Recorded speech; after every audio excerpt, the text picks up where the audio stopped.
Welcome back to Character Strong Student Sessions number 2.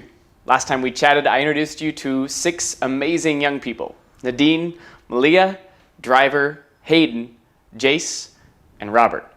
And I gave all of them a dare, a strategy, and a gratitude practice to put into action to see if we could navigate some challenging times together. This is their reflections from the last couple of days.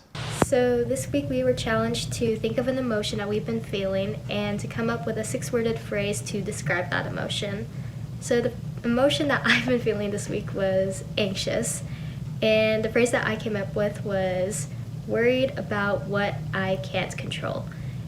And that's pretty much the summary of why I've been feeling so anxious, because I'm constantly thinking about things that are out of my hands. But because I was able to recognize that emotion, I was able to shift my focus on, okay, what do I have control over?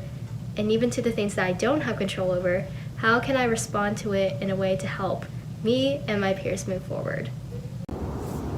I was given a dare to name an emotion that I've been feeling recently. And that emotion is guilty indifference. And then come up with a 6-word phrase that describes the emotion. And the phrase is, I feel numb to the world. Now, I feel sad with everything going on, don't get me wrong, and I feel awful for everyone who's going through things that are much more difficult than what I'm going through. But part of me I do feel happiness still. I've learned to cope with what's going on, and in my everyday life, I still find joy and happiness. But part of me feels guilty for that, because I think, shouldn't I be depressed with the rest of the world? Shouldn't I be better empathizing with others? Why am I feeling this happiness? Why am I feeling this joy? Why am I finding little things to be grateful for? And part of me feels guilty for feeling that, and it makes me feel almost indifferent to the world, because I feel like I'm not going through what they're going through. Strategy. I did get multiple opportunities to try out the figure 8 breathing, and I thought it was really cool. I thought it was a really cool visual. I'm a huge meditator already. I really love the 6-4-8 breathing technique, the breathe in for 6 and then hold for 4 and then let it out for 8 seconds. I love that one, but the figure 8 breathing was like more visual, so that was really awesome to try, and I found that really beneficial. I don't know if I'm just an advocate for meditating, but I thought it was awesome, so I'm excited to see if there's more strategies. So for me personally, I found this breathing exercise a lot more helpful, not necessarily in moments of solitude or quiet mindfulness, but after a workout. At the beginning, it was a little difficult for me to kind of get the rhythm down between actually tracing the figure and kind of breathing, so I just modified it to fit me personally, which worked out great in the end. So overall, this breathing exercise is one that I will use after workouts and not in quiet meditation.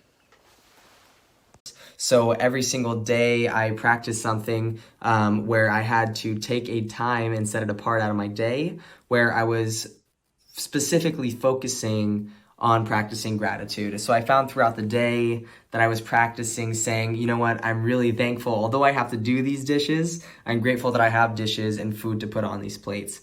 So little things like that, because like Houston says, you can't have a mean thought and a grateful thought, or an unhappy thought and a happy thought at the same time. So taking that time out of your day to be grateful. Guys, so a couple of days ago I did the Grateful Challenge where we write down 7 things that we are grateful for in our lives.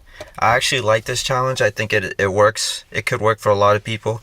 You know, a lot of us, including myself, we fall into the trap where we just complain about the things that we don't have, rather than being grateful for the things that we do have.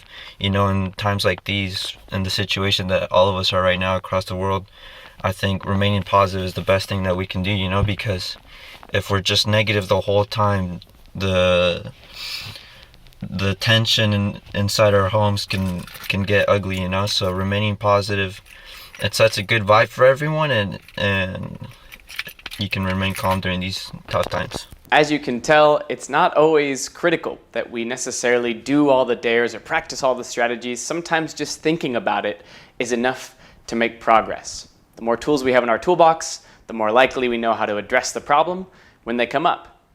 Last time we hung out, we were talking about feeling the feelings and allowing ourselves to acknowledge that whatever we're feeling is real. Sometimes being able to know what they are helps us tame those feelings. Stress is a weird thing, and when we experience anxiety or overwhelm or stress in our bodies and in our brains, it can make us choose to do things that don't always align with who we want to be. When it comes to stress, you and I, we tend to operate in one of two ways. We either avoid or we get active. Avoidance is going the other direction. It's trying to run away from our problems, and the data and science and probably even your own lived experience would tell you that usually doesn't work. The active choice to cope, to walk into the problem, to take it head on, is almost always the better choice. I heard a story a few years ago from this guy, and I don't know if it is zoologically or biologically true, but you'll get the point anyways. He said that if a storm is coming in from the west and traveling to the east, cows and buffalo have two different reactions. The cows will start to walk west to east, trying to run away from the storm. But they're not very fast, so they end up walking with the storm and getting way more wet. The buffalo, on the other hand, they turn and walk directly into the storm. They walk through to the other side a whole lot faster. You and I kind of operate the same way. Most of us tend to want to run away, and we end up actually staying in pain longer. Be like a buffalo. Turn towards the storm, and let's see if we can cope head on. One way that we can turn and face the storm, one way that you and I can actively cope, is a technique that the researchers call shift and persist. Let's break it down into its two parts. The shift part just means our ability to take a different perspective, to look at a circumstance, even if it's challenging or stressful, and reframe it to find a positive, something good. If we can't necessarily find something joyful and uplifting, maybe we just figure out what can we learn from this circumstance. The second part is persist, which means do I actually believe that I'm capable of making an impact? Do I believe that I have a role to play? Do I have a purpose in all this? Being able to find hope in a situation allows us to better persist through them. So, our goal at Character Strong is not just to talk about these ideas as theories, but to give you real ways to practice them in your life. Last week, we gave you and the Character Strong crew a dare, a strategy, and a gratitude practice. We're going to do it again for shift and persist. The dare sounds something like this. We call it Hope Picasso. The way it works is we want you to create a piece of art. Maybe it's a song, a poem, a drawing, whatever feels artistic to you, with something that depicts hope. Something that brings you hope, someone that brings you hope, an idea that is hopeful to you. And when at some point this week you're feeling anxious or overwhelmed or stressed, I want you to either use that moment to create the art or have the art already created so you can use it as an opportunity to shift your focus to something positive. And then share it with a family member or a friend or tag us on social media.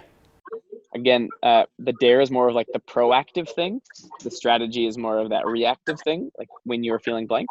So throughout the week, anytime you're feeling anxious or overwhelmed, try this technique that has been proven to help.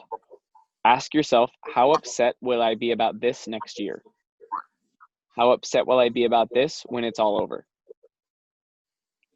The little subtext here is it's practicing your crystal ball skills.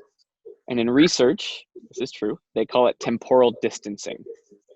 That's just a fancy phrase for our ability to put things in perspective and recognize when something is temporary. I don't know if you've ever had that feeling of like, this feels like it's going to be forever, and then next week it's like, it's a totally different feeling. Or like, I got a haircut, and then a year later I look back at a picture of it, and I'm like, what was I thinking? Right? So sometimes we're good at this, sometimes we're not. The cool thing is that it is actually a skill. Like I can practice and exercise my ability to recognize when things are temporary by like literally declaring like, okay, how will I feel the same way about X in a year, in 2 years, in 5 years? And to clarify, the research actually says that the farther out you go, the more helpful this is. So just to say like next week is less beneficial than to say, what will I feel like about this next year? The gratitude practice for this session is all about finding the joy makers. Close your eyes and in your own private brain space, think about 2 people who have brought you joy. If you're like me, Just picturing them makes me smile. The challenge is this. Send both of those people a text, a call, or a voice note, letting them know why they've been so important to you. Challenge yourself to see if you can have maximum impact in minimum time. Like even 10 minutes or less, how much joy could you bring them in return? And as a quick reminder, the more specific we get with our gratitude, the more meaningful it is to the person receiving it. Let them know how they've brought positivity into your day or your year or your life. Let them know about the role they've played in making you become you. Tell them why they bring so much joy to this world. That's all for this session. Next time we check in, you'll be able to see how the Character Strong crew is going after the DARE, strategy, and gratitude practice. And we know and hope that you're doing them right alongside them. We all have stress in our life, and we can either avoid or get active about coping. Coping is hard work, but it's better than being a cow and walking along with the storm. We have to be a buffalo, turn and face it, to shift towards hope and persist with purpose. See you next time. I got So you. ready. I think we did it.